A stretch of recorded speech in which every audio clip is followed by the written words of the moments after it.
여러분도 아시겠지만 참 어렵습니다. 뭐가 어려우냐? 여러분들 세대의 목회가 참 어려울 것이다 하는 생각을 제가 많이 합니다.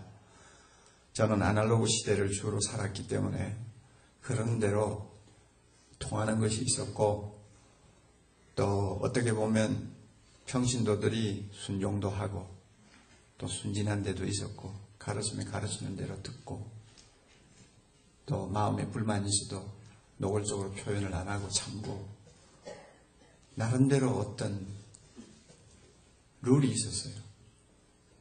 그리고 서로가 통하는 공감대가 있었어요. 그러나 여러분 세대의 목회의 대상은 절대 그런 세대가 아닙니다. 디지털 세대라고 우리가 흔히들 이야기합니다마는 정말로 상대하기 어려운 세대입니다. 한마디로 병든 세대요. 막 가는 세대요. 막 치고 들어오는 세대요.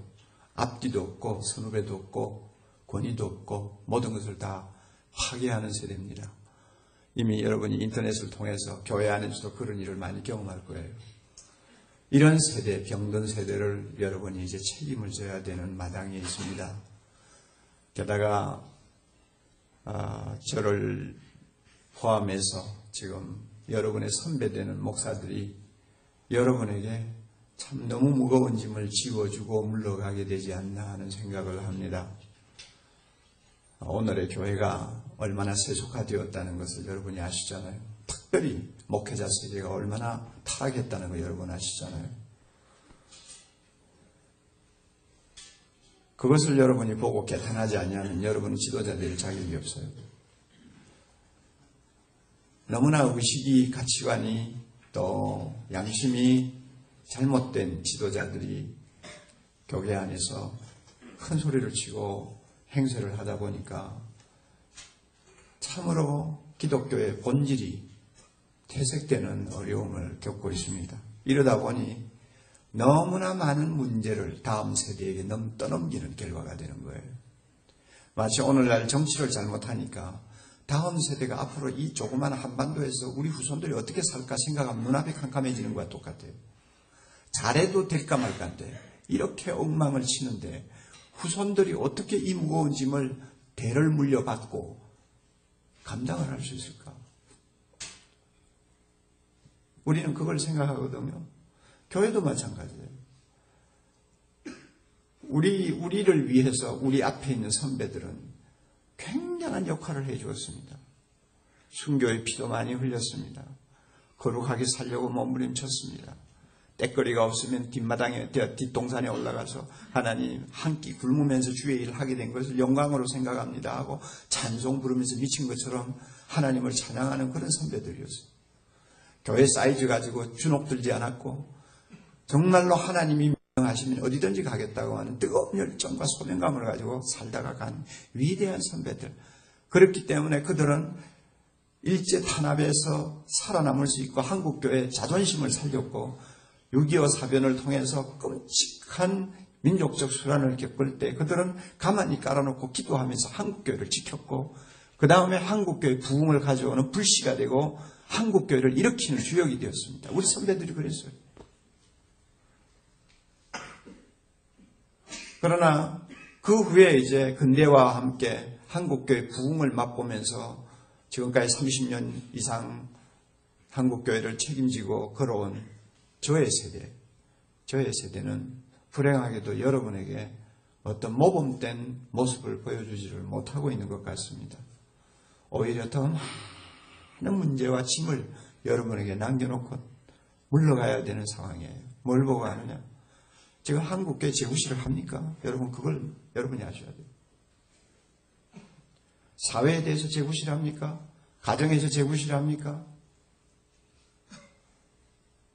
숫자만 많았다고 자랑하지 이 사회의 순기능을 발휘하는 것이 어떤 점이 있죠? 교회가 있음으로써 사회가 도움을 받는 부분이 뭐예요 지금?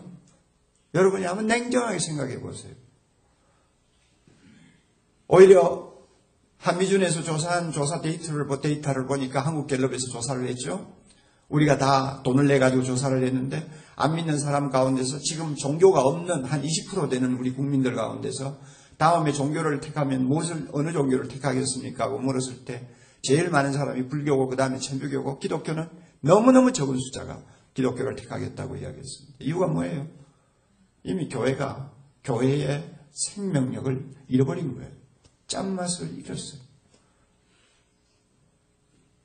지금 이런 상황에 지금 처해 있는 마당에 여러분이 앞으로 이제 다음 세대 교회를 짊어져야 됩니다. 이건 엄청난 짐입니다.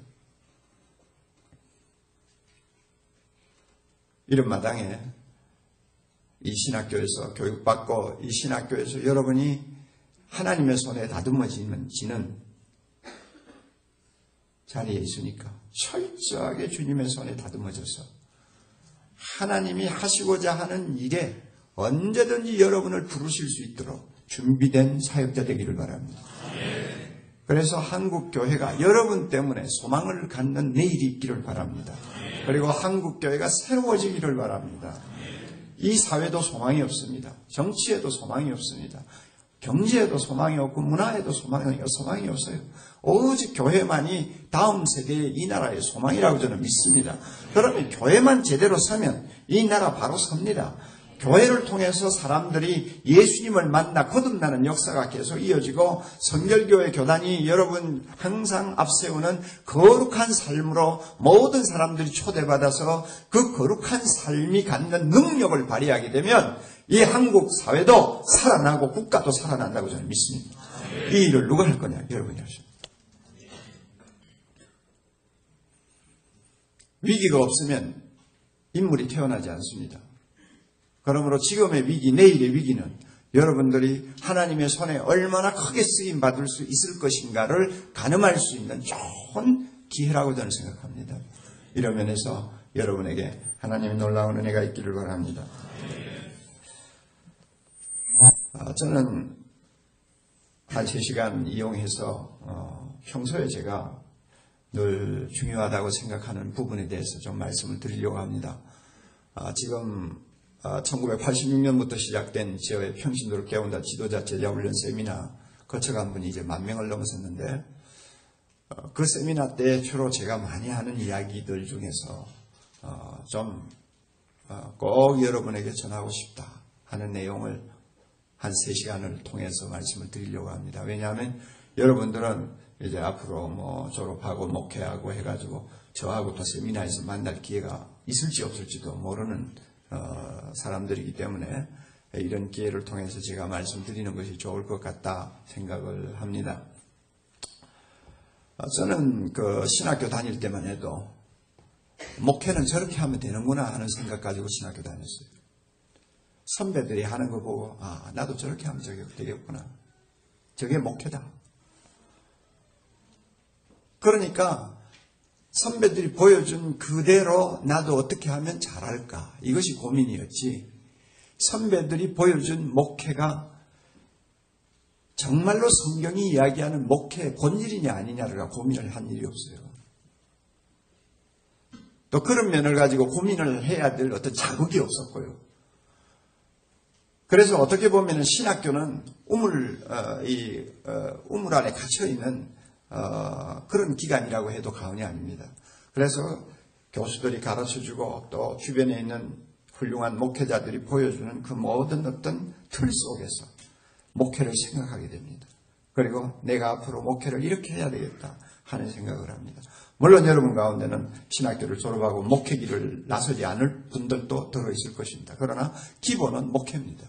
왜냐하면 우리의 사역의 기본이 교회이기 때문입니다. 그러면 교회와 목회를 떠나서 선교도 있을 수 없고 교회와 목회를 떠나서 전문 영역도 있을 수가 없습니다. 그러나 기본적인 것은 교회요 목회거든요. 그런데 저는 선배들이 저렇게 하니까 나도 저러면 되겠구나. 대신방 저렇게 하면 되는구나. 설교는 저렇게 하면 되는구나. 새벽기도 저렇게 인도하면 되는구나. 주일학교 저렇게 하면 되는구나. 교회 행정은 저렇게 하면 되겠다. 이렇게 생각했어요. 그럼에도 제 마음 한구석에는 늘 갈등이 있었어요. 왜? 이제 저는 주로 장로교를 배경으로 하고 있으니까 장로교를 염두에 두고 생각하는 것입니다. 왜 목사님들이 저렇게 평생을 바쳐 심혈을 기울여서 목회를 하는데 사람들이 잘 변화가 되지 않느냐.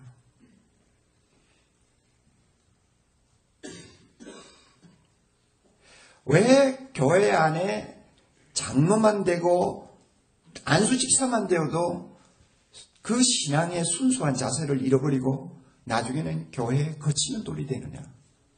왜 그럴까? 그리고 왜 교회가 부흥을 하지 않는가? 왜 10년 전에 100명 모이는 교회, 20년, 그 다음에 10년 후에도 여전히 100명에서 200명을 넘지 못하는, 길에 나가면은 발끝에 걸리는 게 사람인데 왜 교회는 항상 어떤 수준을 넘지 못하고 그 속에서 계속 자기들끼리 갈등하고 싸우고 평가리하고 그 다음에 교육자하고 씨름하고 왜 이런 모습을 보여줄까? 이게 교회인가? 이런 교회를 맡아서 평생 짐을 지고 끙끙 앓다가 마치는 것이 목회인가? 이런 갈등들이 있었어요. 그럴 수밖에 없는 것이 저는 다니는 교회마다 좋은 모습을 별로 못 봤거든요. 어려서부터 자라난 교회, 몸담고 있었던 시골 교회에서조차 저는 너무너무 상처를 받은 사람이에요. 저를 가장 먼저 상처 준 사람이 장로예요. 장로가 나는 그런 건 줄 몰랐어요. 이제 초등학교 때 저는 이제 어려서부터 사대점이 있는 집안에 태어났으니까 기독교 문화 속에서 제가 성장했잖아요. 그리고 은혜를 나이 비해서 참 일찍 받았어요. 그래가지고 저는 초등학교 3학년 때부터 중학교 때까지가 저의 신앙의 황금기였습니다. 정말 예수님의 사랑에 푹 젖어서 세상을 천국처럼 산 기간이에요. 하나님의 말씀을 그동안 얼마나 읽었는지 몰라요. 저에게는 그런 거 아름다운 낭만적인 기간이 있었어요. 아주 어린 시절이에요. 그러므로 항상 교회 가는 것이 제일 재미있고 어른들 틈에 끼어서 그 부흥사들이 2시간, 3시간 설교하는 거 꼬박꼬박 앉아서 다 듣고요. 새벽기도 엄마 따라서 쫓아다니고요. 그러니까 그 은혜의 맛을 알고 예수 믿는 것이 이렇게 행복한 것이다. 교회는 이렇게 좋은 것이다. 이렇게 하고 참 흥분해서 살고 있는 저에게 가장 치명적인 손해를 끼치고 해를 끼친 사람이 교회 지도자들이에요. 장로요.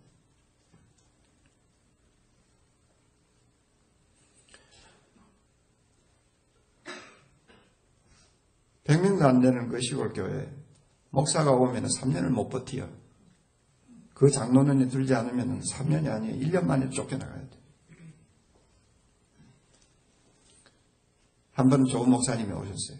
이제 신학교 갓 졸업하고 아주 뜨거운 가슴을 안고 시골교회 부임하신 목사님께서 설교도 은혜스럽게 하시고 그 다음에 휴일 오후에는 북 가지고 동네 나가서 북 치면서 전도하고 그럼 난 쫄쫄 따라다니면서 같이 거들고 그 다음에 어떤 때는 그 동네에서 제일 높은 뒷산에 올라가서 40일 금식기도 하고 내려오시고 그러니까 저의 눈에는 막 천사 같은 사람이죠. 그러니까 교인들이 은혜를 받으니까 그 목사님을 얼마나 따르겠어요. 그렇죠? 그런데 교인들의 모든 관심이 그 목사님에게 가니까 이 장로 부부가 질투를 하기 시작한 거예요. 저거 쫓아내야 되겠다. 그래서 작전을 세우는 거예요. 2년이 지나서 나가라고 합니다. 목사가 안 나가죠. 나는 하나님이 보내서 왔습니다. 하나님이 가라고 하기 전에 안 갑니다. 안 가죠. 그러니까 한 번은 불러다가 방 안에 가둬놓고 린치를 가했어요. 얼굴에 상처를 남길 정도로 린치를 했어요. 그래도 안 나가니까 나중에는 새벽기도 인도하는 자리에 와가지고 여러분 옛날에 새벽기도는 등불이 호롱불 켜놓고 했잖아요. 그 호롱불을 헌금대 전부 다 그 당시는 의자가 아니고 바닥에 앉아서 예배 드리니까 헌금이 이만한 막대기가 달려 있었잖아요. 헌금대 이래가 쭉 가면서 여러분 여기서 생각할 수 있어요? 막대기를 가지고 이렇게 받아요. 근데 헌금대 헌금 주머니에 달린 막대기를 가지고 새벽기도 하는데 호롱불 전부 다 깨뜨려 버렸어요. 결국 그 목사 쫓겨나갔어요. 제가 어려서 그런 것을 보고 자랐어요. 세상만도 못한 교회. 이런 게 교회냐 하는 어릴 때 상처, 고비치 저에게 있었어요. 그 장로 집안이 얼마나 나중에 비참하게 되는가 그건 나 이야기하고 싶잖아요. 그리고 나서 도시에 나와서 공부하고 서울로 와서 공부하고 대학 다니고 그 다음에 전도사하고 하는데 몇 교회를 다니면서 보니까 교회마다 똑같은 문제를 안고 있어요. 장로교의 문제는 장로입니다. 장로라 하면 목사도 들어가고 치리장로라고 흔히 말하는 장로도 들어가잖아요. 나는 그래서 장로교라는 이 이름을 좋아하잖아요. 그래서 우리 사랑의 교회는 장로교라고 하는 이름 안 붙여요. 영어로 말을 해도 사랑 커뮤니티 처치라고 그러지 프레스비테리안 처치라고 그래요. 꼭 무슨 그 교회 안에서 장로 어떤 항구직이라고 해가지고 교회 지도자가 되는 몇 사람들을 중심으로 교회가 존재하는 것처럼 인식을 준단 말이에요. 그리고 참 놀랍게도 한국 장로교회의 거의 90%는 이 장로들 때문에 지금 어려움을 겪습니다. 여러분 그거 아세요? 어떤 교회는 목회자가 아무리 좋은 비전 능력을 갖고 있어도 몇 사람의 장로 때문에 발목이 잡혀가지고 평생을 그냥 늙어버려. 어떤 교회는 목사가 또 잘못돼가지고 온 교회가 피보고 있어. 그러니까 장로교. 그래서 이 장로교라는 이름을 붙인 것은 어떤 면에는 장로교의 가장 치부를 드러내는 하나의 이름일 수도 있어요. 한국교회 장로교 중에서 이 장로 제도가 이렇게 교회 안에서 역기능을 발휘하지 않았다면 한국교회 완전히 달라집니다. 한국교회 위상이 지금과 같을 수가 없어요. 아마 우리 국민들이 거의 기독교가 되었을지도 몰라요. 그러나 이 장로교가 주는 역기능 때문에 교회가 전부 지금 제 역할을 못하는 거예요. 이런 것을 제가 가는 교회마다 보고 다녔어요. 제가 존경하는 어떤 목사님은 정말 대단한 목사님이세요. 저보다 한 9살 위에 나이입니다만 영어 잘하죠, 일어 잘하죠, 스포츠맨이죠, 부흥사죠, 학구적인 사람이죠. 얼마나 제가 3년 모시고 있으면서 얼마나 은혜 받았는지 몰라요. 그분이 그 교회 가서 5년 만에 골수암으로 세상 떠났잖아요. 그 목사님이 저보고 그래, 저 부목사로 해줄 때. 목사, 나 시집 잘못 왔어. 왜 잘못 왔냐? 당에만 들어가면 이거 엉망이야. 거기서 하루 저녁 시달리고 나면 그 다음날 하루 종일 입을 뒤집어 쓰고 일어나지를 않아요. 교회가 이런 데냐 하는 데 대한 환멸이 생기니까 목사가 자기를 가눌 수가 없는 거예요. 장로들끼리 막 고함을 지르고 싸우고 교회를 위하는 것보다도 자기 어떤 입장을 위해서 막 서로 갈등하고 패거리를 하고. 좋은 예로 제가 이제 부목사로 임명을 받을 때 남쪽 사람이라고 절대 안 된다고 막 장로들이 들고 일어났거든요. 참 나는 그 남쪽 사람이 무슨 죄가 있는지. 그런데 그 목사님은 북쪽 사람이라도 절대 그런 것을 가지고 따지는 사람이 아니거든. 그러니까 그런 장로들하고 싸워가지고 저를 부목사로 세워야 되는 교회니까 여러분이 상상을 할 만하잖아요. 그러니까 내가 시집 잘못 왔다. 그러더니 진짜 몇 년 안 돼서 하나님 불러가셨어요.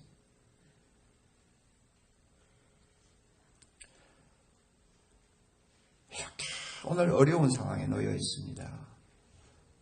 그래서 저에게는 현실 교회에 대해서 상처가 있고 어떤 면에는 불만이 있어요. 오래 어려서부터.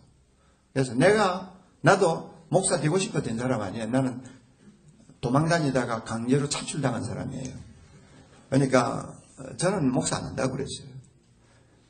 왜냐하면은 그 당시에 제가 자라났던 풍토는 믿음이 조금 있어 보이는 사람은 무조건 신학교 가라고 하는 풍토예요. 그러면 전부 신학교 가면 다 강단에 올라가 설교만 하지 밑에 들을 사람 누가 있냐. 이런 말 하면서 진짜 우리나라의 중요한 것은 믿음 좋은 평신도지 목사가 아니다. 어려서부터 저는 평신도주의였어요.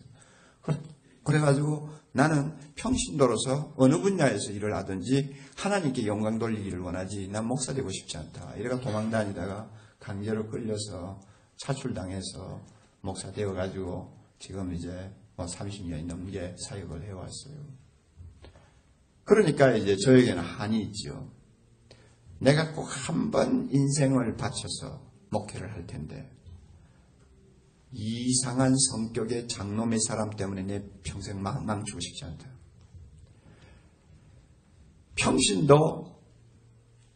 평신도가 영적으로 제대로 갖추어지지 못해서 항상 제자리 걸음하고 있는 교회 목회 나는 하고 싶지 않다.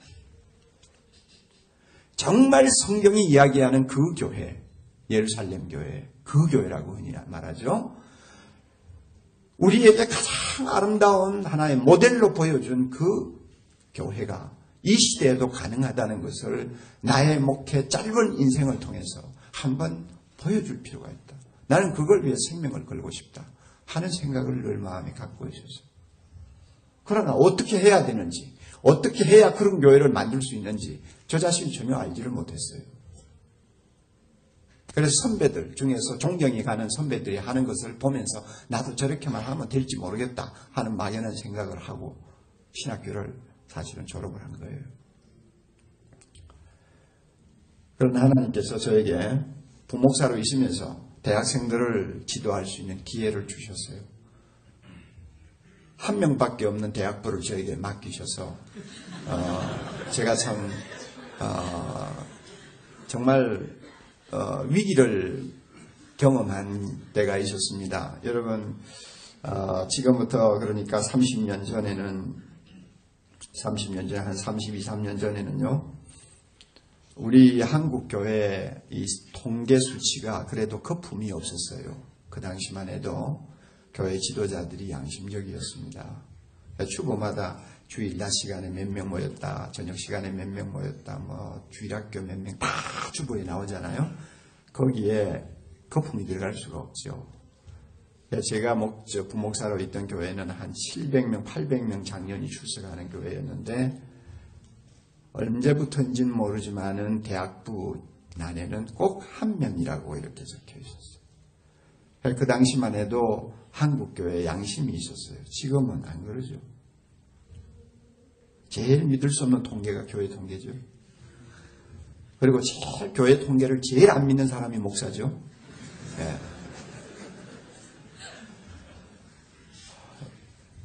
참 이거는 우리가 웃고 넘어갈 일이 아니에요. 정말 기가 막힌 상황이에요.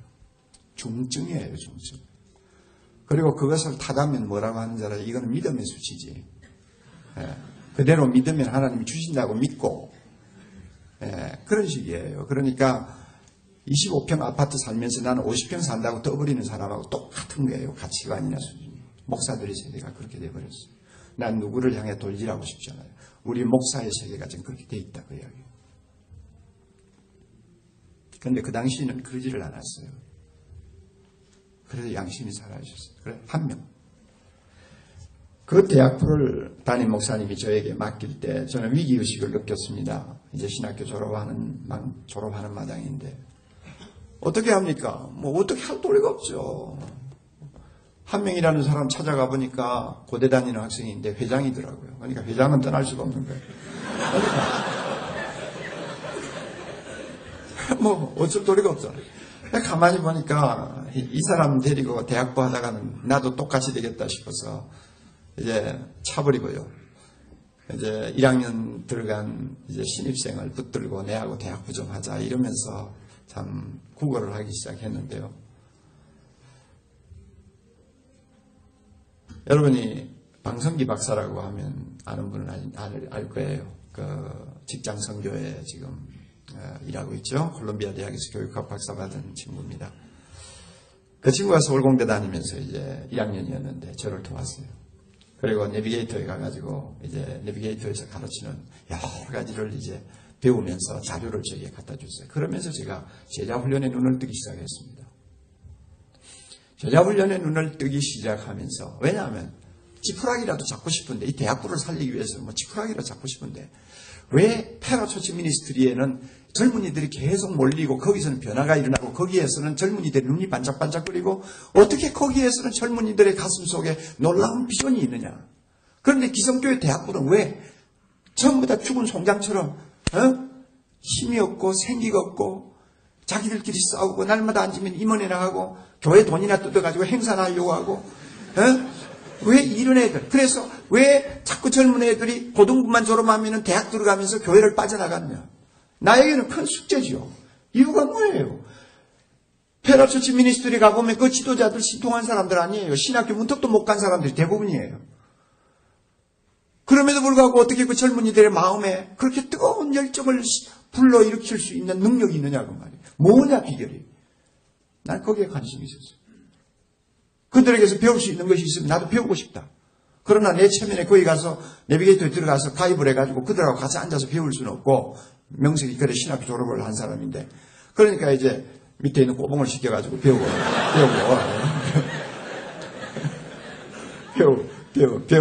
해가지고, 그 대신 이제 조건 하나, 너 거기에 빠져서 우리 대학부 떠나면 안 된다. 이제 그거 딱 서약하고, 너가 가서 거기서 배우는 대로 다 와서 나에게 이야기해줘. 그래서 자료도 줘. 사실 처음에 자료를 보니까 좀 실망했어요. 뭐 볼 것이 없더라고요, 하나도. 볼 것이 없다고 생각하는 그것이 저에게 문제였어요. 가만히 보니까 별거 없어. 그런데 한 6개월 거기에 다니더니 그 대학생이 변화되는 거예요. 그 안수집사 아들인데, 뭐 그냥 전형적인 그저 기독교 집안의 자녀인데요. 거기에 한 6개월 다니더니 애가 눈빛이 반짝반짝해지고 가슴이 뜨거워지고, 참 우리 예수님께서 나를 위해서 십자가에 죽으신 거 생각하면 참 눈에서 눈물이 납니다. 뭐 이따위 소리를 하고 기가 찰 노릇이야. 기가 찰 노릇이야. 도대체 뭐가 있냐? 여기에 뭐가 있냐? 그래가지고 이제 참 저도 마음을 비우고 저 자신이 참 낮은 자리에 서서 내가 지금 보지 못하는 데가 있다. 뭔가 있다. 그렇게 해서 이제 교재를 뭐 SCL이라든지 뭐 브릿지라든지 그다음 메모리 팩이라든지 내비게이터에서 쓰는 한 자료들을 제가 조사하고 공부하면서 제가 발견한 게 있어요. 거기에는 복음이 있어요. 거기에는 양육이, 다시 훈련이 있어요. 사람 키우는 게 있어요. 거기에는 비전이 있어요. 세 가지가 있더라고요. 그런데 기성교회 대학부에는 복음이 없어요. 복음 대신에 교리만 있어요. 사람 키우는 훈련이 없어요. 그 대신 회의만 잔뜩 많아요. 비전이 없어요. 그 대신 달마다 행사만 해요. 너무나 시시한 것 같은데 이게 사활을 걸 수 있는 굉장히 중요한 발견이었어요. 저에게. 복음이 없다는 말이 뭐 복음 설교를 안 한다 그 이야기도 아니고 뭐 복음을 반대한다는 말도 아니에요. 페라처치 미니스트리에 가면 젊은이들이 예수님의 십자가 앞에서 감격하는 은혜가 있어요. 죄를 회개하는 아픔이 있어요. 거듭난 사람의 기쁨이 있어요. 주님이 나의 구원자가 되신다는 그 사실 때문에 어떤 것도 포기할 수 있는 가슴에 불이 있었어요. 이거는 복음이 살아있다는 이야기거든요. 그런데 기성교회는 십자가의 설교도 많이 하고 웨스트민스터 신앙 고백을 잘잘 외우도록 하고 여러 가지를 다 하지만 가슴에 불이 없어요. 목사가 십자가 설교를 2번, 3번 반복하면 밑에 앉은 교인들 대부분이 또 하는 소리 또 한다. 다 아는 이야기 왜 하냐. 뭐 이런 식으로 받아들이지 그것을 정말로 가슴 뜨겁게 받아들이지를 않아요. 그러니까 하나는 복음이 있고 하나는 복음이 없다는 이야기. 기성교회에서는 공과 공부도 열심히 시키고 뭐 공부도 뭐 유명한 강사도 불러가지고 열심히 시킵니다만 사람을 키운다고 하는 비전이 없어요. 철학이 없어요. 영적인 훈련이 없어요. 맨날 모이면 회의나 하지. 전 세계를 하나님의 나라로 바꾸고자 하는 젊은이에게 생명과 같은 비전을 기성교회가 심어주지를 못하고 있었어요. 그러니까 다 떠나죠.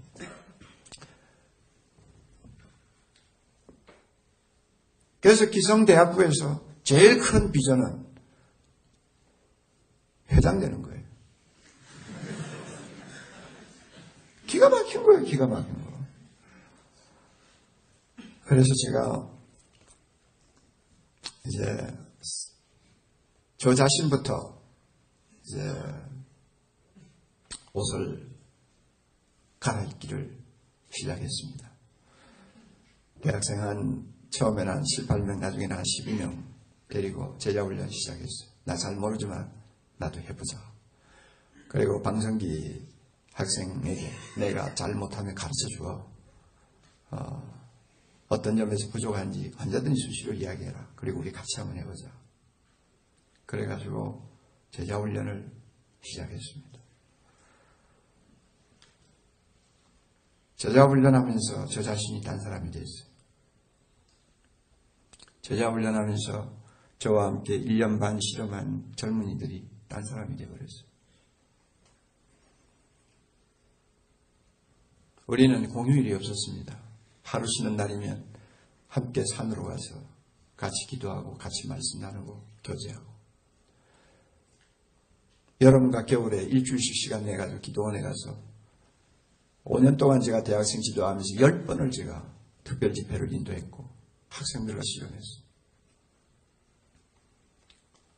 그 한 명의 대학부가 나중에는 350명 이상 제적이 되었고 모이는 수가 200명 매주마다 우리 한국에서 가장 큰 대학부가 됐어요. 영락교회 대학부는 자폭을 해버렸는데 그 영락교회 대학부도 나중에는 우리 교회 대학부에 와서 견학을 하고 다시 회복이 되고 한 3, 40개의 대학부가 와서 3년, 4년 동안 우리 교회 대학부를 견학을 했습니다. 우리는 어른 예배를 마치고 12시 반에 예배 마치고 나오면 대학부가 시작됩니다. 그래서 오후 5시 반까지 도시락사 가지고 와서 대학부에 있어요. 거기에는 엄청난 하나님의 역사가 있었어요. 나는 주일날은 설교 한 번도 안 했어요. 주일날은 내가 제자 훈련시킨 리더들이 전부 맡아서 다 하고 저는 뒤에서 감동만 했어요. 주말에는 제가 제자 훈련시켰어요. 그렇다고 아이들이 학교 공부를 등한히 한 거 아니에요. 저는 성적 조사를 철저히 했어요. 스트레이트 B 이상 안 받으면 임원도 안 시켰어요. 그래서 저와 함께 실험한 사람들 중에는 김병재 판사라든지 또 방성기 목사라든지 한정국 선교사라든지 또 한인권 또 제1병원 기획실장이라든지 또 박성수 일랜드 회장이라든지 여러 친구들이 저와 함께 실험하는 과정에서 우리 모두가 새로운 사람으로 변화를 받고 인생을 설계하게 됐습니다. 제가 이렇게 제자훈련에 눈을 뜨면서 정말 중요한 사실 2가지를 포착을 했는데요. 그게 뭐냐면 평신도가 교회 주체라는 사실입니다. 또 하나는 평신도가 교회의 주체가 되었다면 이 평신도를 바로 세우는 것이 목회의 본질이라는 사실을 깨달았는데 그것을 깨닫게 해준 것이 교회의 본질 가운데 사도성이었습니다. 2가지에 제가 눈을 떴어요. 그러나 대학생들을 데리고 실험할 때는 눈을 뜨지 못했고요. 결국 미국에 가서 공부하면서 이 문제를 가지고 실험할 때 제가 눈을 뜨게 됐어요. 페라처치 미니스트리로부터 카피해가지고 제자훈련을 해보니까 놀라운 참 일이 일어나는 것을 눈으로 목격하고 내 인생 목회를 여기다 생명 걸겠다 이렇게 하고 났는데 그러나 그 다음에 저에게 해결이 안 되는 문제가 있었어요. 신학적으로 성경적으로 제자훈련을 일반 목회에서 생명 걸고 할 만한 근거가 뭐냐 하는 이야기예요. 선교단체에서 한다고 무조건 카피해가지고는 힘이 없죠. 뿌리가 없으니까. 신학적으로 성경적으로 분명히 깊은 뿌리를 박을 수 있는 이론적 근거가 없이는 다시 말하면 목회 철학이 없이는 여기에 생명을 걸 수가 없죠. 걸어도 얼마 못 가죠. 그래서 제가 공부하면서 이 문제를 가지고 한 3년 동안 실험을 하고 하나님의 은혜로 답을 얻고 돌아와서 목회를 시작한 것이 사랑의 교회입니다. 그래서 중요한 거, 평신도는 교회의 주체다. 이 평신도를 바로 세우기 위해서는 교회의 사도적인 본질을 회복시켜야 된다. 이 2가지에 저 자신이 깊은 관심을 갖게 되었습니다. 그래서 오늘 시간이 허락되는 범위 안에서 여러분 먼저 평신도에 대해서 잠깐 좀 생각을 해봅시다. 평신도라는 말이 썩 좋은 단어는 아닙니다. 왜냐하면 원래 라이코스라고 한다든지 라오스라고 한다든지 하는 이런 그 원어 그 성경적인 용어가 평신도라는 말의 뿌리인데요. 그 말은 원래 하나님의 백성 전체를 가리키는 용어입니다. 그러므로 오늘 우리가 사용하는 평신도라는 개념하고는 차이가 있습니다. 오늘 우리가 사용하는 평신도는 성직자와 대칭을 이루는 일반 신자들을 일컬어서 평신도라고 말합니다. 그러니까 평신도의 원래 오리지널한 의미가 없어져 버린 거죠. 키프리안이 주 3세기경에 4세기경에 교회가 막 갑자기 급성장을 하니까 교회 안에서 전문적으로 사역하는 사람들과 세상직업을 가지고 있는 일반 사람들과 구별하기 위해서 평신도라는 말을 그냥 일반 신도들을 위해서 사용하기 시작해서 그것이 1500년이 넘도록 굳어버렸습니다. 그래서 어떻게 보면 왜곡된 단어이긴 합니다만은 우리가 그 사실을 역사적인 흐름을 알고 그 용어를 사용하면은 전혀 지장이 없습니다. 평신도가 교회의 주체다. 오늘 우리가 읽은 본문 가운데서 우리가 그리스도를 전파하여 각 사람을 권하고 모든 지혜로 각 사람을 가르치면 각 사람을 그리스도 안에서 완전한 자로 세우려 함이니 이를 위하여 나도 내 속에서 능력으로 역사하시는 이의 역사를 따라 힘을 다하여 수고하노라. 이 위대한 바울의 고백입니다. 저는 이 본문을 제자훈련 대헌장이라고 제목을 붙이는데요. 이 위대한 고백인데요. 여기에서 평신도를 주목하는 이유가 있습니다. 바울의 관심은 각 사람이라고 하는 평신도. 그것도 큰 무리를 가리키는 것이 아니고 한 사람. 한 사람 평신도의 중요성에 대해서 바울은 눈을 뜨고 있었고 비전을 가지고 있었습니다. 각 사람. 이 평신도를 보는 눈이 바뀌지 아니하면 오늘 이 시대를 감당할 수 있는 목회 못합니다. 그러면 지금까지 우리 한국교회 목회자들이 평신도를 괄시했느냐? 괄시는 안 했겠죠. 그러나 분명한 거 있어요. 평신도를 제자리에 세워놓지를 못했어요. 성경이 이야기하는 평신도의 자기 위치를 찾아주지 않았어요. 자기 위치를 찾아주지 아니하니까 평신도가 제 역할을 못하게 만들었어요. 그래가지고 마치 교회는 목사를 위해 존재하는 것처럼 이미지가 굳어졌어요. 교회가 뭡니까? The whole church라고 할 때에 the whole이라고 하는 게 뭡니까? 평신도의 교회입니다. 이 평신도인 교회가 목사를 위해 존재하는 거 아니에요. 목사가 평신도를 위해 존재하는 겁니다. 왜? 평신도가 교회 주체이기 때문에. 그러므로 목사가 할 일은 평신도가 제자리에 서서 제 역할을 할 수 있도록 헌신하는 게 목회자의 자세예요. 그런데 한국교회가 오랫동안 평신도를 목회 대상으로 삼았지 목회 주체로 보지를 않았어요. 이것이 오늘날 한국교회가 숫자는 많지만은 사회 앞에서 오합지졸과 같이 무력한 군중이 되어버린 원인입니다. 교회 안에 많은 문제들이 일어나서 교회 안에서 자기들끼리 싸우다가 인생 다 낭비해버리는 비참한 현실이 오늘 교회 안에 일어나는 이유 뭐냐? 평신도가 제 역할을 못하기 때문에 그런 거예요. 그럼 평신도가 제 역할을 못하는 이유가 어디 있느냐? 목사가 평신도를 제자리에 세워놓지를 않았다 그 이야기예요. 그러니까 건강한 평신도가 있는 교회는 문제가 안 일어납니다. 이 문제가 일어나도 얼마든지 극복할 수 있는 자생력이 있어요. 그러나 어린애 같은 평신도, 육적인 그리스도인만 우글우글하는 교회는 조그마한 문제가 일어나도 그 문제 해결 못해요. 서로 얽히고 얽혀가지고 나중에는 하나님의 몸된 교회를 병들게 만들고 세상 앞에서 사람들로부터 비난을 받게 만드는 현실이 일어난단 말이에요. 제가 볼 때 저의 선배들 다 잘했지만은 한국교회가 이상하게 평신도를 제자리에 세우지 못했어요. 그래서 제가 이제 이 평신도 문제에 관심을 갖고 교회론에 대해서 이제 연구를 할 수밖에 없지 않습니까? 저는 신학교 다닐 때 교회론을 많이 공부 못했어요. 그 당시에 교회론을 따로 떼가지고 강의해주는 커리큘럼도 없었고요. 기껏 해봐야 그냥 조직신학 들어가면은 챕터, 파트 4인지 자꾸 터무리 가면 교회가 뭐냐, 이런 거 나오는. 그것도 이제 강의 시간 쫓기다 보면은 대부분이 못하고 다 졸업해요. 그러니까 마지막에 교회가 뭐냐는 한 번도 들여다보지 못하고 나오는 거예요. 우리 교육이 그래서 지금은 안 그렇겠지만요. 그리고 시중에 나가보면 교회가 뭐냐에 대한 책을 찾으려면 책이 없었어요. 뭐 조직신학 찾아가지고 교회에 관한 이야기를 몇 개 좀 읽어보는 거, 아니면은 교회 헌법을 가지고 뭐 교회가 이런 것이다 하는 것을 조금 보는 것 외에는 어떤 자료가 별로 없었어요. 그게 70년대 초반, 60년대 후반에 우리 한국 상황이에요.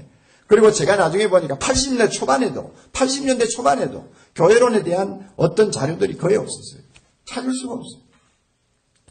그러니까 저나 많은 신학교 졸업생들이 교회가 뭔가를 놓고 실험을 한 번도 안 해보고 목회 현장으로 달려가는 것입니다.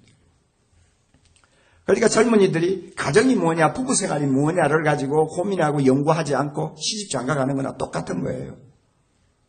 그러니까 거기에 무슨 새로운 것이 나올 수 있고, 거기에 어떤 새로운 교회 혁신을 아니면 교회 부흥을 위한 새로운 어떤 영감이 떠오를 수 있겠어요?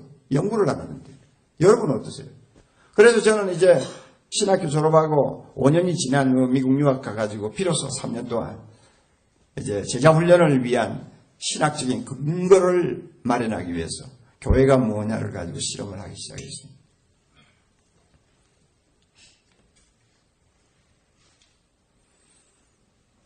그렇게 실험하면서 평신도에 대해서 눈을 뜨기 시작했습니다. 여러분, 교회 기본 개념이라는 게 있어요. 교회 기본 개념. 아마 뭐 어떤 신학자는 뭐 5가지도 이야기하고 8가지도 이야기하는데 주로 이제 많은 분들이 공감하기는 3가지를 이야기합니다. 하나는 교회가 뭐냐. 기본 개념이라는 말은 교회라는 단어를 쓰지 않고 대신 사용할 수 있는 말입니다. 사랑의 교회 한다면 교회라는 말을 빼고 그 개념을 그대로 써도 된다 그 이야기예요. 그만큼 중요한 겁니다.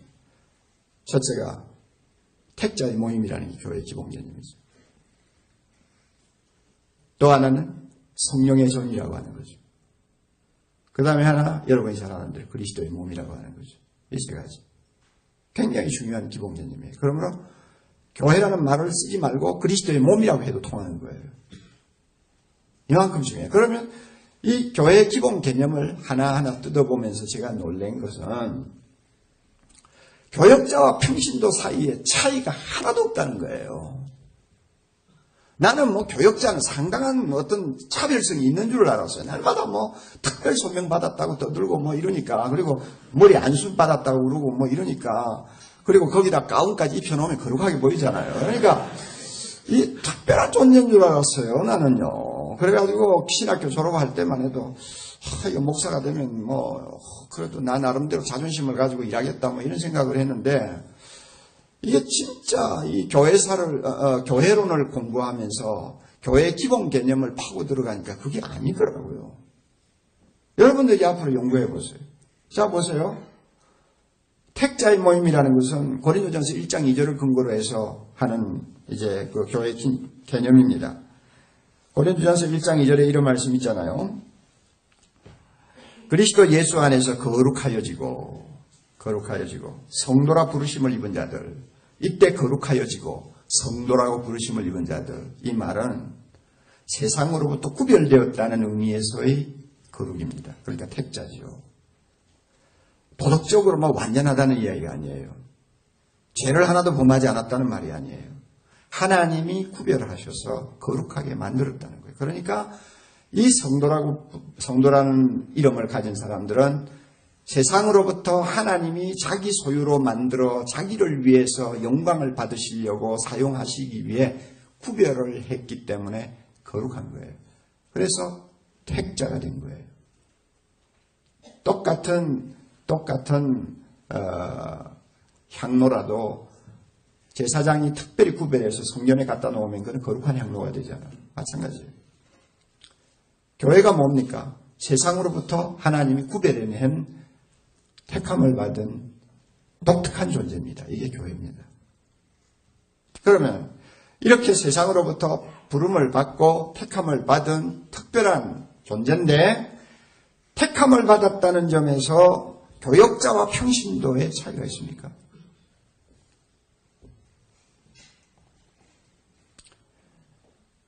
평신도는 밤중에 택함을 받았고 교역자는 새벽에 택함을 받았습니까? 예? 평신도는 택함을 받을 때 무의식 중에 받았고 교역자는 무슨 환상 가운데서 택함을 받았습니까? 뭐 다른 게 있어요? 아무리 생각해도 다른 게 없어요. 택함을 받았다는 면에서는 모든 성도가 그리스도를 고백하는 자들은 평등해요. 빈부귀천 남녀노소 직분이 있든 없든 모두가 하나님 앞에 평등해요. 그래서 예수 그리스도의 공로로 우리가 하나님의 자녀가 된 것입니다. 여기에 신분의 차이가 없어요. 자, 이거 깨닫고 나니까 저의 의식 속에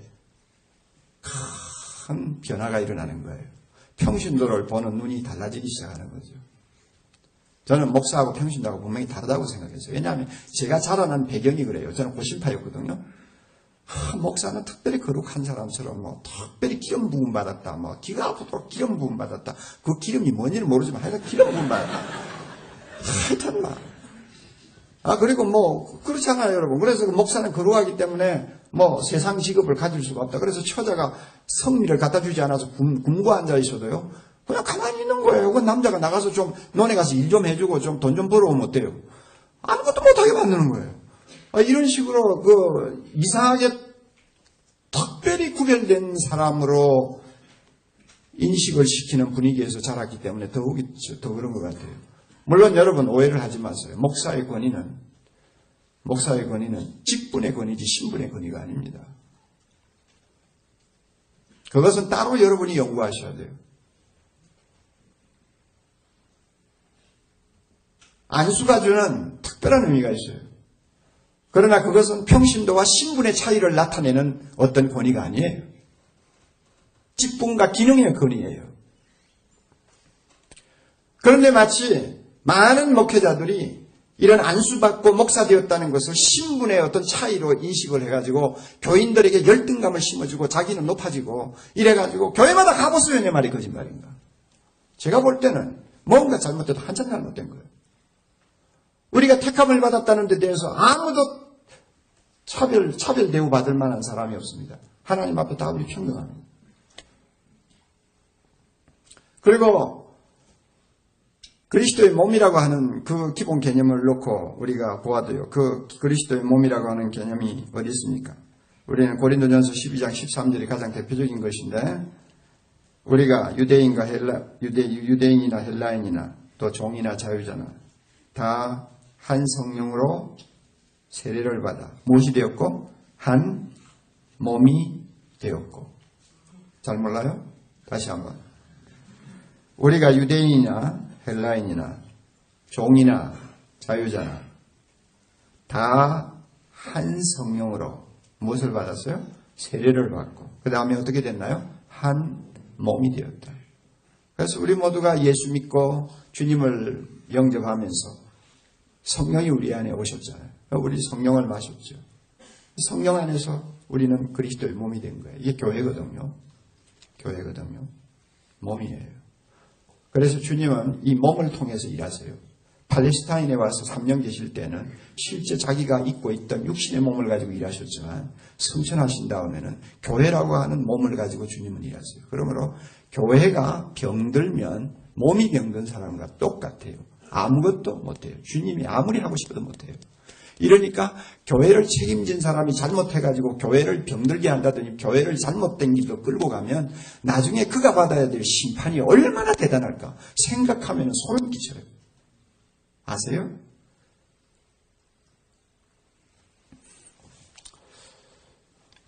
제가 설교를 좀 못하나 봐요. 전부 이랬어요. 좋은 사람이 많아요.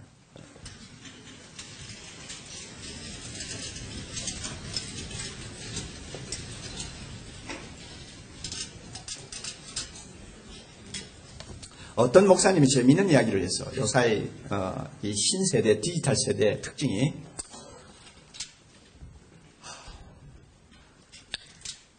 기타 치고 그 다음에 신디사이즈 울리면서 두 손 들고 찬양합니다 할 때는 막 손 들고 정말 찬양하면서 눈물도 흘리고 좀 열광하다가 앉아서 그 다음에 말씀을 전하기 시작하면 5분 안에 다 좋은다는 게 특징이에요. 보통 심각한 문제가 아니에요. 도대체 이게 진짜 성령의 역사인지 자기 혼자 흥분한 것인지 구별을 할 수가 없어요. 여러분 설마 그런 사람은 아니겠죠? 신학교 다니면서. 눈 떴어요? 깼어요? 자, 우리 한 절만 불러요. 내 평생 사는 동안 주 찬양하리. 여호와 하나님 내 주를 찬양하리. 주님을 묵상하니 즐겁도다. 내 영혼 주 안에서 참 기쁘리. 내 영혼아 주 송축하라 송축하라. 내 영혼아 주 찬양하라 찬양하라. 내 영혼아 주님을 송축하라. 내 영혼아 주님을 찬양하라. 다시 한번. 내 평생 사는 동안 주 찬양하리. 여호와 하나님 내 주를 찬양하리. 주님을 묵상하리. 즐겁도다. 내 영혼 주 안에서 참 기쁘리. 할렐루야. 내 영혼아 주님을 송축하라. 내 영혼아 주님을 찬양하라. 내 영혼아 주님을 송축하라. 내 영혼아 주님을 찬양하라. 아멘. 앉으세요.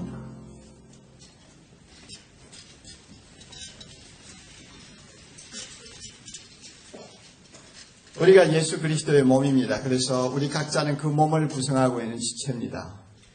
목회가 뭐냐? 이 몸이 재구실을 할 수 있도록 건강하게 유지하는 게 목회입니다. 그러면 그 몸의 지체가 다 평신도인데 평신도들을 제자리에 세우지 않고 무슨 몸의 건강을 기대할 수 있습니까? 그런데 오늘 목회가 그렇지를 못하다는 것이 문제죠. 그런데 제가 이 그리스도의 몸이라고 하는 기본 개념을 검토하면서 또 하나 놀란 것은 목사와 평신도 사이에 차이가 없다는 거예요. 한 12년 전에 감리교 목사님들이 한 5, 600명, 그 다음에 그 가운데 평신도들도 한 1, 200명 참석한 대형 집회에 한번 제가 초대를 받아서 그때 요청받은 제목이 제자훈련에 관한 건데요. 강의를 하다가 이 그리스도의 몸에 관한 이야기를 좀 하는 중이었습니다. 그래서 제가 좀 장난기가 발동을 해가지고 좀 물었어요. 목사님들이 그런 질문하는 건 실례죠. 그러나 한번 눈 딱 감고 한번 물어봤어요. 목사님 대답 좀 해보세요. 우리 솔직하게 양심적으로 대답합시다. 우리는 그리스도의 몸입니다. 아멘. 자, 아멘이죠. 그런데 목사는 몸의 지체 중에 어디에 해당한다고 생각합니까?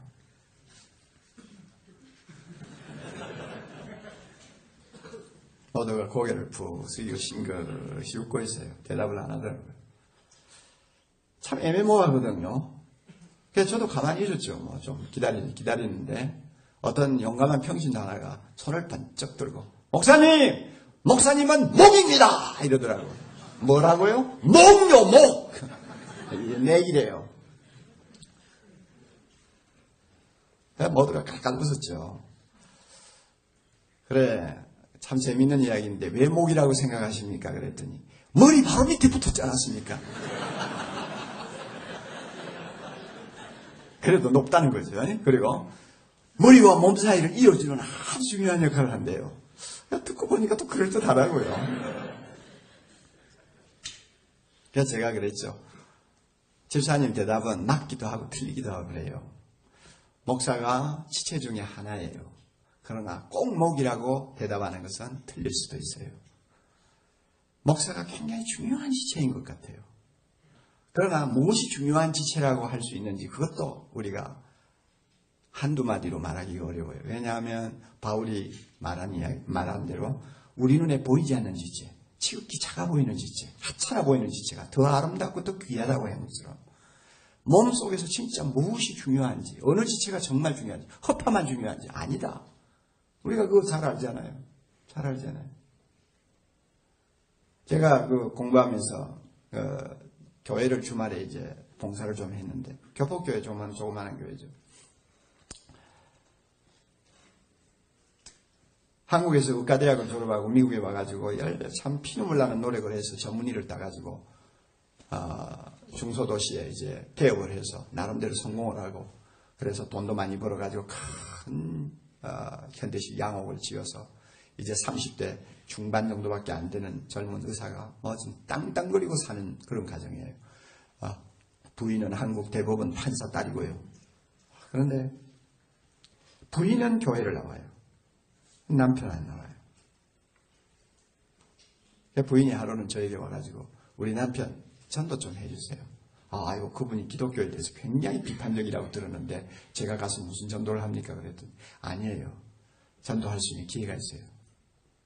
우리 남편이 지금요, 신장이 다 망가져 버렸어요. 그래가지고 요사이 뭐라고 그러지 그걸 뭐라고 그래, 기계 가지고 하는 투석. 예. 투석을 하고 있어요. 그 당시 30년 전이니까 그 당시 미국만 해도 투석 환자가 있으면은 가정 식구가 가서 훈련 받고 와가지고 투석 기계를 집에 갖다 놓고 개인적으로 치료를 받도록 했어요. 투석하고 있는데 일주일에 2번 정도 합니다. 그런데 한 번 투석하는 시간이 4시간 걸려요. 목사님 그때 오셔가지고 전도하면 우리 남편 들을 수 있어요. 좀 꼭 와주세요. 그래서 이제 투석하는 시간을 딱 맞추어서 제가 갔더니 그 의리의리하게 지어놓은 집 지하 얼마나 아름답게 꾸며놨어요. 거기에서 투석을 하는데요. 투석 기계가요. 글쎄 얼마나 크다고 할까요? 뭡니까? 요 스피커 큰 거 요거보다도 좀 더 커요. 그 당시만 해도 굉장히 컸어요. 그 투석기에다가 호스를 꽂아놓고 이렇게 이제 피를 걸러내는데요. 일주일에 2번씩 하니까 이 팔이 그냥 엉망이죠. 요사이처럼 또 주사기 꽂는 게 발전하지를 못해가지고 엉망이 새카매요 그냥.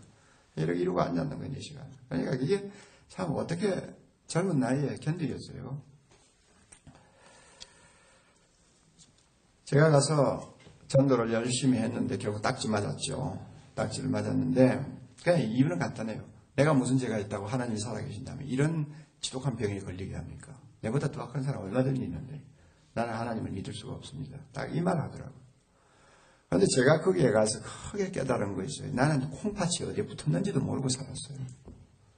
그게 얼마나 큰지 딱 잡아보면서 콩팥 있는 거 봤지. 내가 그게 뭔지도 몰라요. 그 오점 걸러내는 거 그거 뭐 그렇게 중요하다고 생각해본 적 한 번도 없어요. 그런데 그거 하나 망가지니까 사람이 그냥 못 쓰게 되더라고요. 퉁퉁 붓고 온 얼굴이 검해지고 나중에 독소가 몸에 차가지고 이건 아무것도 못하는 사람 나중에 죽어요. 이야, 콩팥이 좀 점잖하게 말해서 심장이 이렇게 중요한 지체인 줄 몰랐어요.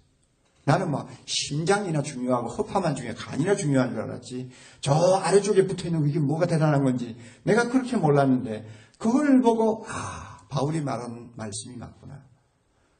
아무것도 아닌 것처럼 보이는 것, 사람에게 귀히 보이지 않는 것이 중요하다. 그러면은 보세요. 우리가 그리스도의 몸을 형성하는 지체들이라고 합시다. 다 중요하죠. 그럼 목사의 지체는 어디에 해당합니까? 몰라요.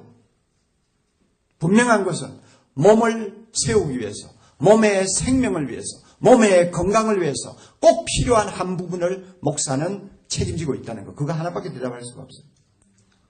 그래서 지체는 절대 자기 스스로 자기 생명을 보존하지 못합니다. 그러므로 우리는 이런 관계 아니에요. 너 없으면 내 죽고 내 없으면 너 죽는다 관계 아니에요. 맞아요, 맞아요. 맞죠? 내가 병들면 내가 병들고 내가 병들면 내가 병든다. 그러면 이거는 평신도들끼리만 통하는 이야기입니까? 아니죠. 목사와 평신도도 마찬가지죠. 내가 없으면 당신 없고 당신 없으면 나도 없다. 똑같은 평등한 입장이에요. 내가 이 사실을 다시 한번 확인하면서 평신도가 교회 주체구나. 평신도가 너무 중요하구나. 네. 평신도가 건강할 때 교회가 건강해진다. 네. 이걸 깨달았어요. 또 하나 여러분 성령의 전이라는 것을 우리가 교회 기본 개념으로 알고 있는데요. 고린도전서 3장 16절 너희가 하나님의 성전인 것과 하나님의 성령이 너희 안에 거하시는 것을 알지 못하느냐 그랬죠.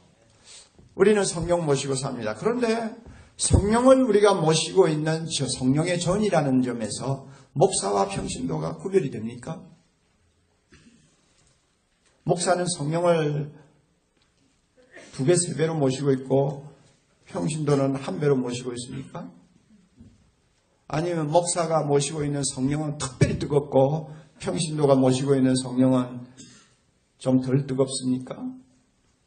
한번 우리 냉정하게 생각을 해보자고요. 성경에는 절대 그런 이야기를 지원할 만한 본문이 없습니다.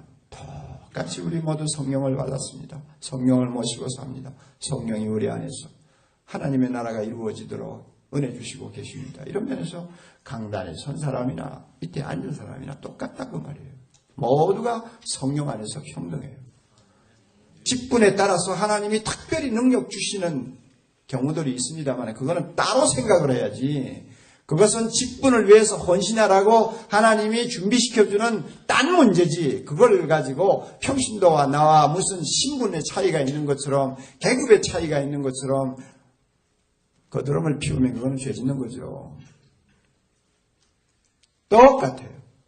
그러니까 제가 이렇게 택자의 모임이라든지 그리스도의 몸이라든지 성령의 전이라든지 하는 이런 기본 개념을 검토하면서 저 자신이 이제 움직일 수 없는 확신을 받은 것이 평신도가 교회의 주체다.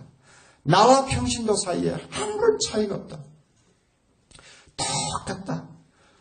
그렇다면 내가 교회의 목사로서 역할이 뭐냐? 이걸 이제 새로운 방향으로 생각하는 거예요. 그러니까 이제 저와 같이 평신도를 깨우는 제자 훈련에 생명을 거는 목회가 시작될 수 있었던 것입니다. 내가 평신도를 우습게 보면은 그럴 필요가 뭐 있어요?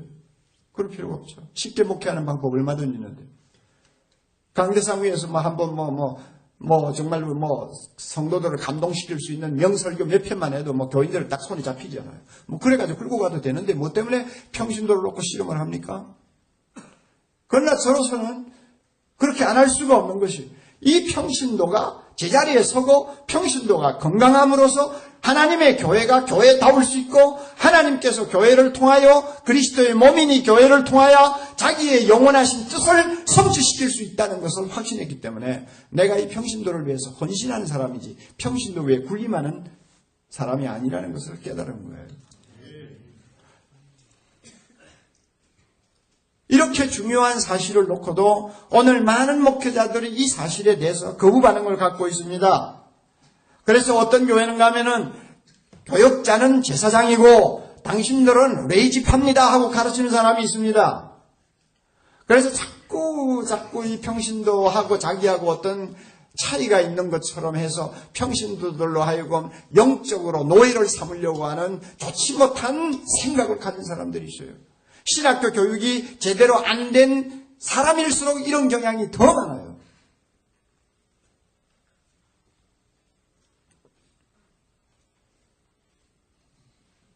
그러니까 어떤 교회는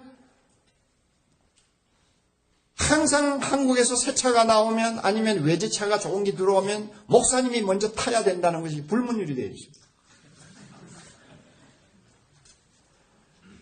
그래가지고 그 목사님이 외국에 집회 나갔다가 공항에 딱 떨어지면은 새 차를 딱 바꾸어가지고 그것을 목사님이 먼저 미터기에 제로에서 시작하도록 해드리기 위해서 새 차를 트레일러에 싣고 공항에까지 와가지고 그 다음에 딱 주차장에 내려놓고 목사님이 오셔서 그 차를 타고 엔진 딱 걸고 시동을 걸고 출발하면 0에서 1, 2, 3, 4로 나가도록 이렇게 해주는 교회도 있어요.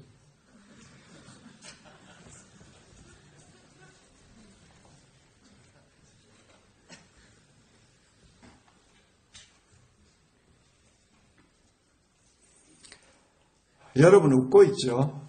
여러분도 그렇게 될 가능성이 많아요. 조금만 잘못하면. 조금만 생각이 잘못되면. 교인 1000명만 모여도 목사님들은 제왕이 되어버립니다.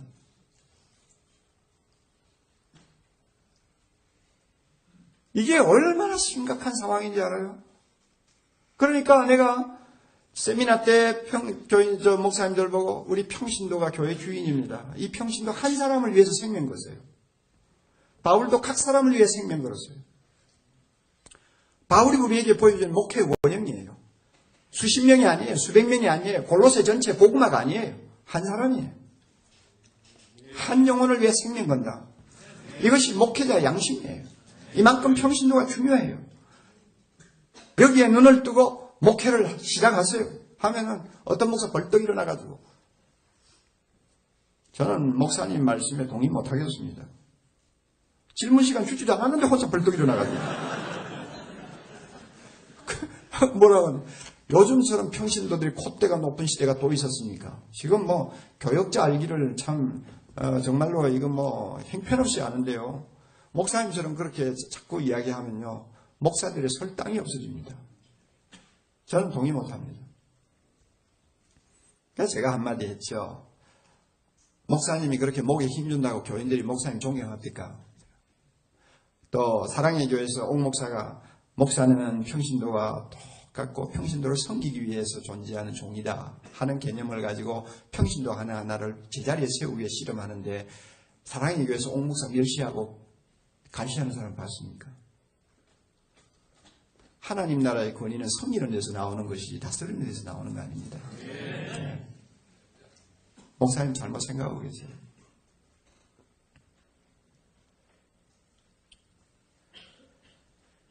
자, 여러분 보세요. 우리가 이렇게 평신도의 중요성에 눈을 뜨고 보면요. 이 세상 안에서 하나님의 영광을 드러낼 사람은 교역자가 아니고 평신도입니다. 왜냐하면 평신도들이 사회 각 분야에 들어가서 전부 불신자들 틈에서 하나님의 영광을 드러내야 되는 위치에 있잖아요. 그러므로 이 평신도가 살아야 이 땅에 하나님의 영광이 높이 높이 들리움을 받고 그의 이름이 존귀 여김을 받습니다. 그러나 평신도가 병들어가지고요 세상 사람 앞에 아양이나 떨고 비실거리고 세상 사람과 비슷하게 행동하고 똑같은 가치관을 가지고 그저 자기 배만 위해서 살려고 하면요 아무리 교회 성도들이 많아도요 그 교회를 통해서 그 평신도를 통해서 하나님 영광 못 받으십니다. 오늘 한국 교회가 지금 이런 상황에 놓여 있잖아요. 이 세상을 구원하시고자 하시는 하나님의 비전을 누가 성취시켜 줄 수 있습니까? 교역자입니까? 몇 명의 선교사입니까? 저는 그렇게 보지 않아요. 이 세상을 하나님 나라로 바꾸어 영원토록 나라와 권세와 영광이 그에게 돌아가도록 하기 위해 정말로 최전선에서 쓰임받는 자들이 누구냐? 교역자냐? 아니에요. 선교사냐? 아니에요. 누구예요? 교회예요. The whole church. 모든 평신도예요. 왜냐하면 그 평신도들을 통해서 복음은 사회 밑바닥에 계속 증거되고 확산될 수 있기 때문입니다. 교역자 한두 사람 잘한다고 해서 어떤 특별한 부흥의 기간에는 영향이 있습니다만은 그 다수가 되는 평신도가 재구실 못하면요 하나님 나라가 이 땅에 완성되는 일도 성취될 수가 없어요. 그런데 오늘날 한국교회 보세요. 얼마나 아까운 평신도들을 할 일 없이 놀게 만들어놨어요. 교회 안에서 심부름이나 하고 조직을 만들어서 감투나 쓰게 만들고 목사말 순종자라면 믿음 좋은 사람인 줄 알고 날마다 예배만 자꾸 드려가지고 예배 열심히 출석하면 성숙한 그리스도인이라고 판단하고 그래가지고 사회 나가면 재구실 못하고 똑같이 투기하고 똑같이 범죄하고 똑같이 관행에 따라서 똑같은 짓거리를 하고 여러분 뭐가 다르냐 그 말이에요.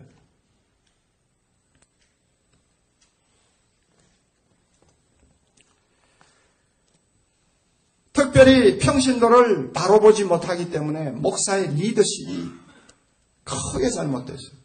요사이 현대말로 말하면 오늘날 한국교회 대부분의 리더십은 닫힌 리더십입니다. 클로스드 리더십이에요. 닫힌 리더십이 뭔지 여러분 한마디로 이렇게 정의하죠.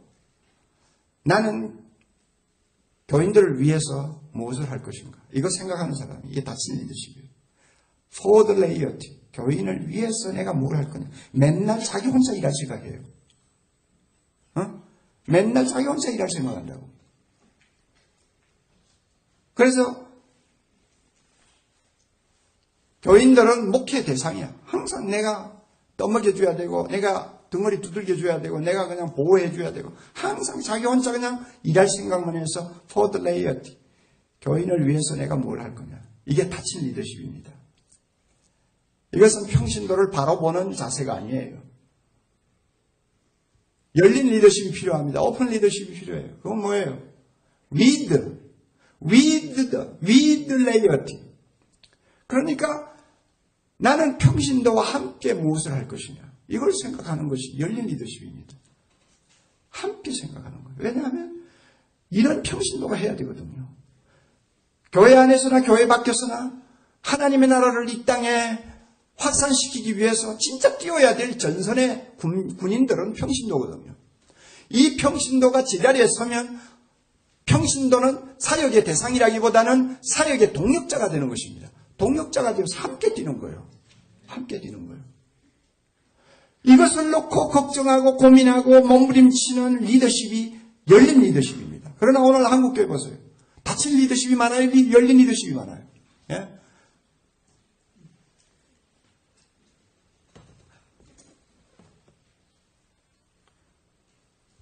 열린 리더십을 가진 사람은 평신도를 가만히 그대로 내버려 두지 않습니다. 예배 와서 예배나 보고 가는 군중으로 만들어 놓지 않아요. 그저 헌금이나 좀 많이 하는 무슨 교회 재정 지원자로 만들어 놓지 않아요. 부인에 만들어가지고 감투나 씌워가지고 그냥 심부름이나 시키고 그러지 않아요.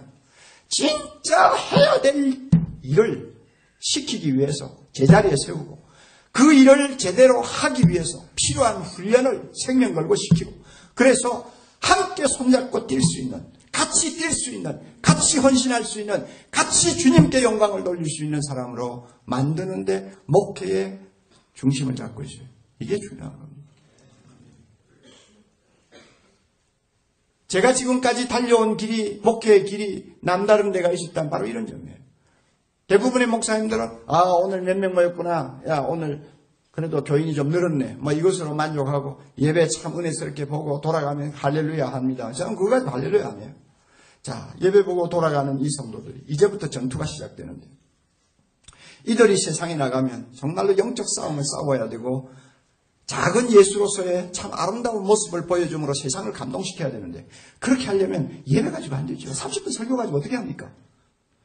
일시적인 마음의 감동은 줄 수 있어도 그 사람을 바로 세우지는 못하잖아요. 예? 주님이 말씀하신 대로 내가 너에게 분부한 모든 것을 가로쳐 지키게 하라. 지키려 하는 데까지 지킬 때까지 그들로 하여금 세우는 일은 설교 30분까지 안 되는 거예요.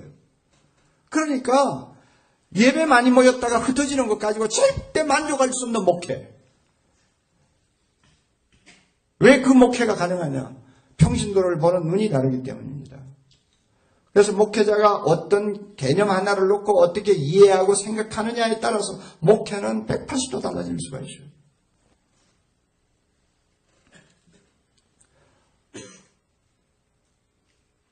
평신도를 제자리에 세우지 못하면 교인들은 이원론의 희생자가 되어버립니다. 이원론의 희생자가 되어버립니다. 많은 교인들은 주의 일 따로 있고 세상 일 따로 있다고 생각해요.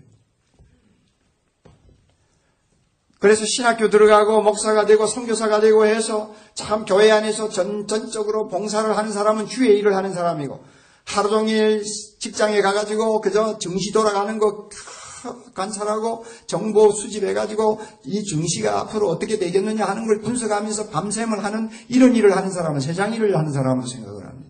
철저한 이원론, 성과 속을 구별해버린 거예요. 이걸 누가 이렇게 만들었느냐? 오늘 한국의 지도자들이 그렇게 만든 거예요. 그러니까 똑똑한 젊은이들 보면 세상에 나가서 너가 예수의 제자로서 바른 구실을 할 수 있도록 준비해라 하는 것보다 신학교 가라 그러죠. 너가 평생 그 아까운 인생 주의 일하다가 살아야지 어떻게 세상 일하다가 끝낼 수 있느냐 이런 식으로 이야기를 합니다. 철저한 이원론이죠. 여러분 성경에 이 이원론이 통합니까? 난 도대체 성경을 아무리 뒤져봐도 이 이원론을 지원해 주는 건 하나도 없어요. 그래가지고 오늘날 한국의 젊은이, 한국교회 젊은이들로 하여금 자존심을 다 꺾어놨어요.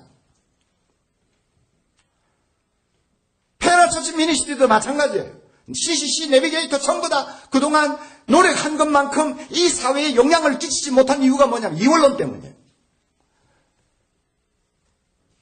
여러분 대학부를 지도한다고 합시다. 대학부 지도하면 그 가운데서 신학교 가고 선교사 갈 사람이 10%밖에 더 돼요?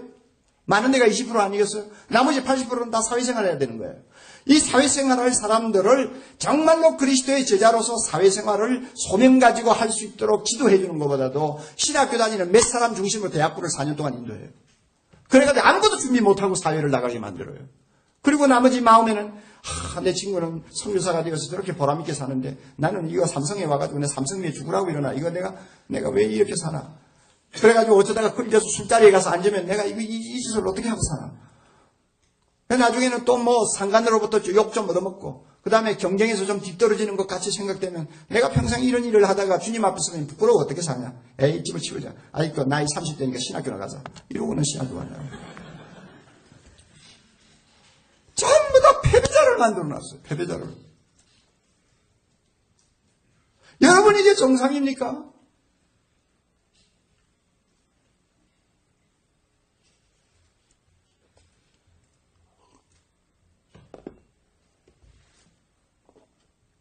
교회가 교회다우려면 이 세상에 나가서 길거리에서 함지를 내다 놓고 파는 사람으로부터 시작해서 사장들, 정치인들, 대통령까지 모든 그리스도인들이 하나님의 나라 확장을 위한 큰 비전을 가지고 주님 앞에 충성하도록 만들어야 되는 거예요. 그렇게 해야만이 돼요.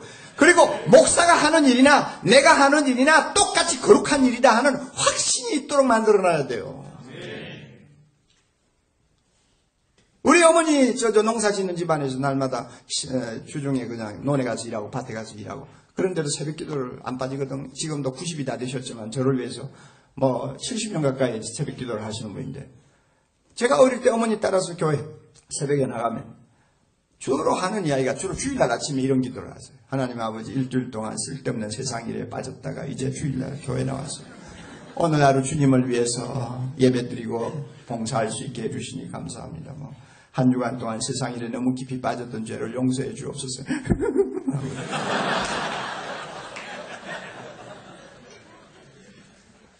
그래서 나는 그 기도 들으면서 이 세상 일은 정말 안 할수록 좋은 것이구나. 날마다 교회 와서 살아야 되는구나. 이런 생각을 어릴 때부터 했는데 나중에 가만히 보니까 어머니가 잘못 배운 거예요. 그 당시에 당연히 그렇게 가르쳤어요. 지금도 그런 교회가 참 많아요. 젊은이들이 아직도 정신을 못 차리고 있어요. 대학부를 한참 재밌게 막 열심히 하는데 서울 의대 예과를 이제 마치고 본과로 들어가는 학생 하나가 찾아와가지고 목사님 다 집어치우고 신학교 갈래요. 왜 그러냐? 아이고 의대 가가지고 의사 돼봐야 별 볼 일 있나요? 신학교 가서 공부하고 주님의 복음에서 일하겠습니다. 내한테 2년 동안 귀가 아프도록 들었는데 이 자식이 귀를 막고 살았는지 엉뚱한 소리 하고 앉았어요. 그래 가만히 눈동자를 보니까 동기가 소명이 아니야. 그러니까 본과 들어가면서 공부할 생각을 하니까 기가 막히는 거야. 교회에 와서 전도하고 큐티하고 서로 손잡고 기도하고 할렐루야 하고 하니까 이게 천국이거든요. 그러니까 그 힘들게 공부한다고 그럴 필요가 뭐 있냐 이런 생각을 하는 거예요. 그래서 야 이 자식아 너 공부하기 싫지? 내가 혼을 내줬죠.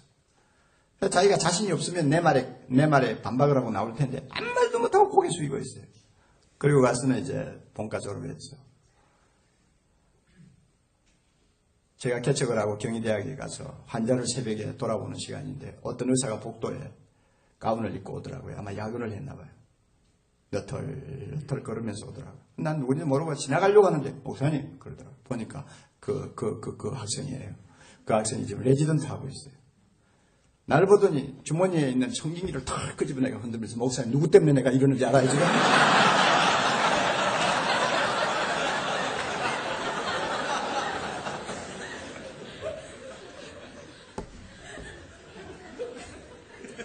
물론 반농담이죠.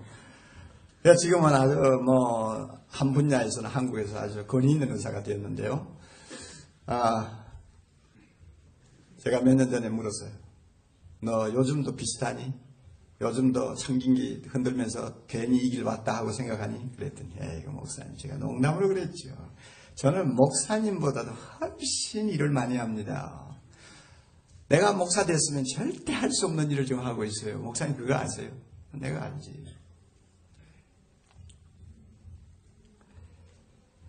우리가 잘 아는 대로 중세교회가 타락한 중세교회가 마치 성직자에게만 특별한 소명이 있고 평신도에게는 소명이 없는 것처럼, 그래서 평신도는 세상 일을 하는 사람이고 성직자는 교회 일을, 하나님의 일을 하는 사람인 것처럼 이원론으로 갈라놨잖아요. 그래가지고 교인들을 영적으로 속박하고 노예화시키고 열등감을 갖도록 만들었어요. 여기에 방귀를 들고 일어난 것이 종교개혁 아닙니까? 그래서 종교개혁의 만인제사장직을 보아도요, 모든 평신도는 똑같이 소명자다, 이걸 가르치잖아요. 왜? 우리는 영적 제사를 드릴 수 있는 특권을 갖고 있어요. 내가 손대는 것은 죄를 짓는 것 아닌 이상 모두가 하나님 앞에 드려지는 거룩한 제사가 됩니다. 믿습니까, 여러분? 그래서 골로새에 가보세요. 노예가 노예로서 사는 것도 주님을 섬기는 일이라고 정의하고 있잖아요. 예? 완전히 이것은 달라지는 것입니다. 세상을 보는 일이 달라지고 자기가 아는 자기 직업을 보는 눈이 달라지고 다 달라져요. 그래서 루터는 우리에게 중요한 걸 가르쳤어요.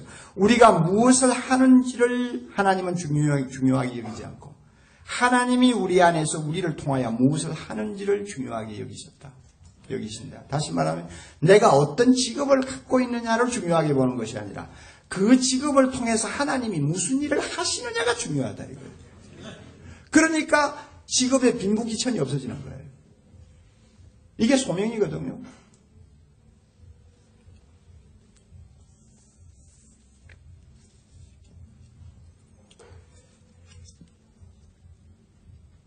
오늘 시간을 보니까 계속을 했다가는 여러분이 점심을 못 먹을 것 같고, 저도 좀 지나칠 것 같고, 그러니까 내일 다시 이어서 하고요. 여러분이 무슨 생각하고 있는 학생이니까 중요합니다. 도대체 똑같은 것을 놓고도 어떻게 보느냐, 앵글이 어디 있느냐, 이게 굉장히 중요한 거예요. 요사이 정치인들이 관행 많이 하잖아요. 관행이 뭐예요? 지금까지 그런 식으로 했다, 그러니까 내가 한 게 뭐가 잘못이냐, 이거 아니에요? 이게 이제 나라 망치는 거거든요. 그렇죠? 여러분, 지금까지 목회를 이런 식으로 했으니까 이것이 옳다, 막연히 그렇게 생각하고 넘어가지 말라고 말해요. 여러분들 그러면 안 돼요. 고민을 하세요. 왜냐하면 한국교회가 여러분에게 고민을 할 거리를 얼마나 많이 주고 있습니까, 지금. 여러분 교회마다 가보세요. 정말로 어떤 때는 화가 나고 정말 가슴이 막 그냥 타서 못 견딜 만한 일들이 교회 안에 얼마나 많이 일어나요. 믿는 사람 세계에 얼마나 많이 일어나요. 목사들 세계에 얼마나 많이 일어나요. 그걸 놓고 고민하시란 말이에요. 원인이 어디 있는지. 이 원인을 우리가 찾아서 바로 우리가 참 고치고 하나님의 교회가 정말 하나님의 교회로서의 제구실을 이 시대에 감당하기 위해서 내가 어떻게 해야 될 것인가를 놓고 기도하고 실험하고 배우고 연구하고 여러분이 실험하라고 말입니다. 그럴 때에 하나님의 은혜를 주시는 것이지, 뭐 지금까지 그런 식으로 해왔는데 나도 그렇게 할 거다, 여러분 그런 아니라는 생각 가지고 신학교 다니지 마세요. 문제의식을 가지고 보세요. 평신도에 대해서 여러분 다시 새로운 눈을 성령께서 열어주시기를 바랍니다. 다 같이 기도하십시다.